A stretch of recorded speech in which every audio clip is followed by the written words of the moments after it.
Nesse vídeo nós vamos falar dos tipos de célula de manufatura. Se você não assistiu o nosso vídeo anterior, onde a gente explica o que são células de manufatura, como que é o conceito disso dentro do Lean Manufacturing, eu aconselho você a clicar no botão que vai aparecer aqui na lateral e assistir esse vídeo.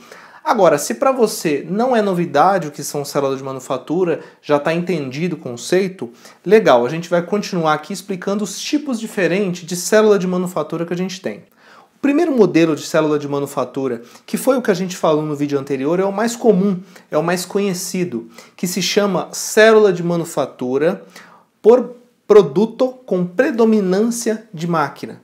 Quer dizer, o foco é no produto em si e as etapas produtivas normalmente são máquinas que ficam à disposição do operador ou dos operadores para que eles façam as atividades que têm que ser feitas dentro da célula de manufatura para que se obtenha aquele determinado produto, né? Então nessa configuração normalmente as máquinas ficam paradas aguardando a pessoa trabalhar nelas, ou seja, esse recurso tem uma utilização mais baixa.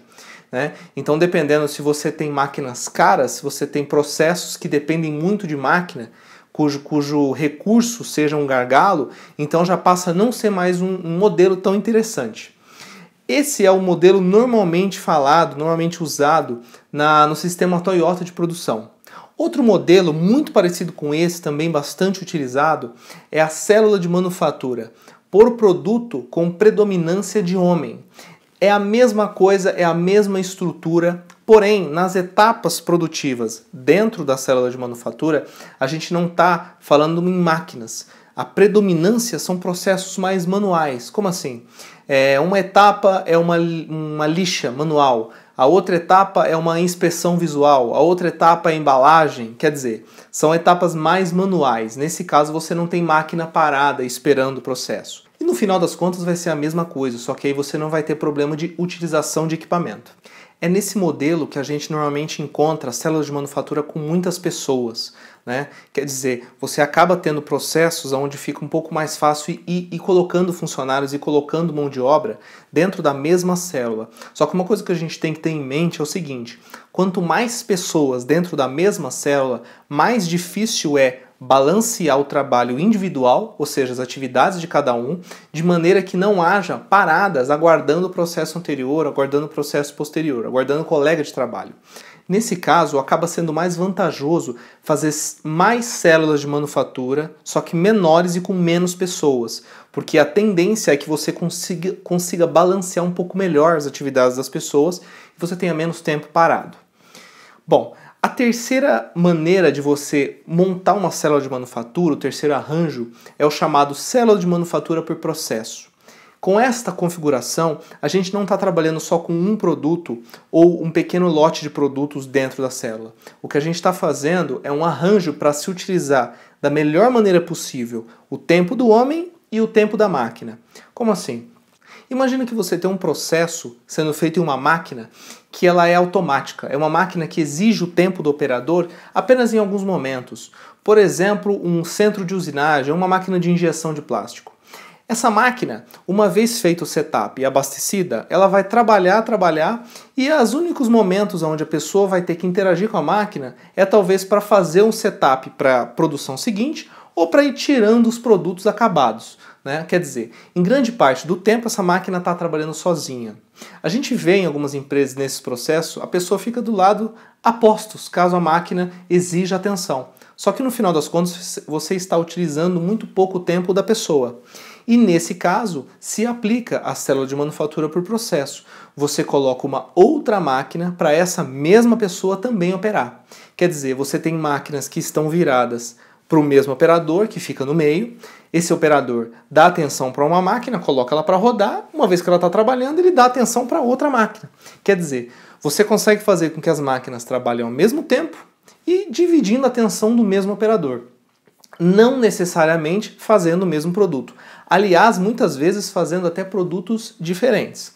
O ponto importante aqui para fazer esse sistema, essa célula dar certo, é verificar o quanto tempo a máquina A demanda do operador e quanto tempo a máquina B demanda do operador. E ver se esses tempos cabem na rotina do operador. Inevitavelmente vão haver algumas pequenas paradas. Vai ter momentos que as duas máquinas vão parar e ele vai ter que escolher uma para dar atenção. Isso acaba sendo até inevitável. O objetivo é que esse tempo seja o menor possível. Afinal, você vai estar perdendo um pouco o tempo das máquinas paradas e você até vai estar perdendo um pouco o tempo do operador, que em algum momento não vai ser necessário em nenhuma máquina. Então, em muitas empresas onde isso é aplicado, às vezes eles escolhem famílias para rodar em paralelo. Eles entendem, às vezes, um produto que acaba exigindo mais atenção, que naquela máquina a máquina acaba parando mais, acaba exigindo que o operador entre a todo momento. Eles coloquem isso parelho com uma produção que exija menos tempo, cujos ciclos são maiores, né? Então você consegue balancear uma máquina onde ele tem que atuar mais e uma máquina onde ele pode estar atuando menos. Esse arranjo de célula de manufatura é muito mais fácil de implantar do que os outros que a gente falou anteriormente, porque os operadores, eles não precisam ser multifunções, eles não precisam ser flexíveis e saber operar vários equipamentos diferentes, como por exemplo a célula de manufatura por produto com predominância de máquina, que ele vai ter que operar vários equipamentos diferentes. Nesse caso, o equipamento é o mesmo, só que ele tem dois equipamentos trabalhando ao mesmo tempo, né? E você só precisa virar um equipamento de frente para o outro para ele estar lá trabalhando. Essa configuração de célula de manufatura para o processo, ela não é muito apreciada, ela não é usada no sistema Toyota de produção.